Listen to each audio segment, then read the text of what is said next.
ಪಟ್ಟಿಯನ್ನು ಪ್ರತಿ ವರ್ಷ ತಹಸೀಲ್ದಾರ್ ಮಾಡಬೇಕಂತ ಇದೆ.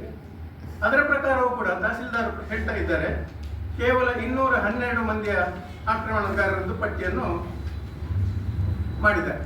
ಕೇವಲ 212 ಮಂದಿ, ಒಂದು 600 ಎಕರೆ ಚಿಲ್ಲರೆ ಅವರು 592 ಎಕರೆ ಅತಿಕ್ರಮಣ ಬೆಳ್ತಂಗಡಿ ತಾಲೂಕಿನಲ್ಲಿ ಹಿಡಿತಾರೆ. ಆದರೆ ಅತಿಕ್ರಮಣದಾರದ್ದು ಪ್ರಮಾಣ ತುಂಬ ಇದೆ, ಮಾತ್ರ ಅಲ್ಲ ಅದರಲ್ಲಿ ಎಕ್ಸ್ಟೆಂಟ್ ಕೂಡ ತುಂಬ ಇದೆ. ಇದೊಂದು ಕಾಟಾಚಾರಕ್ಕಾಗಿ ಮಾಡುವಂಥ ವರ್ಷ ಇದನ್ನೇ ಮಾಡ್ತಾರೆ, ಹಾಕ್ಬಿಡ್ತಾರೆ ಅಷ್ಟೇ. ಆದ್ದರಿಂದ ಸಮಗ್ರವಾದ ಸರ್ವೆ ಮಾಡಿದಾಗ ಮಾತ್ರ ಗೊತ್ತಾಗುತ್ತೆ. ನಾವು ಧರ್ಮಸ್ಥಳ ಗ್ರಾಮದ್ದು ದೊಡ್ಡ ಗ್ರಾಮ, ನಾವು ಎಲ್ಲ ಅದರದ್ದು ದಾಖಲೆಗಳನ್ನು ತೆಗೆದಿದ್ದೇವೆ. ಅಲ್ಲಿಯೇ ಸುಮಾರು 400ರಿಂದ 500 ಎಕರೆ ಸರ್ಕಾರಿ ಭೂಮಿ ಇದೆ.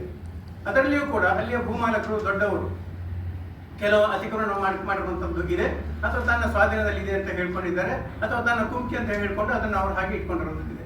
ಬಟ್ ನಿಶ್ಚಿತವಾಗಿಯೂ ಕೂಡ 400-500 ಎಕರೆಯಲ್ಲಿ ಇದೆ. ಆದರೆ ಅಲ್ಲಿರುವಂಥ ದಲಿತರದ್ದು 116 ಮಂದಿಯವರು ಹೌಸ್ ಸೈಟ್ಗಾಗಿ ಸಹ ಅಪ್ಲೈ ಕೂಡ ಮಾಡಿರುವಂಥದ್ದು ಇನ್ನೂ ಕೂಡ ಮಂಜೂರಾಗಿ ಅವರಿಗೆ ಆಗಿಲ್ಲ. ಆದರೆ ಇಷ್ಟು ಭೂಮಿ ಸರ್ಕಾರಿ ಭೂಮಿ ಲಭ್ಯ ಇದೆ, 1 ಎಕರೆ ಪ್ರಕಾರ ಕೊಡಲಿಕ್ಕೆ ಏನು ಸಮಸ್ಯೆ ಇಲ್ಲ. ಆದರೆ ಇಚ್ಛಾಶಕ್ತಿ ಇಲ್ಲ ಸರ್ಕಾರದಲ್ಲಿ.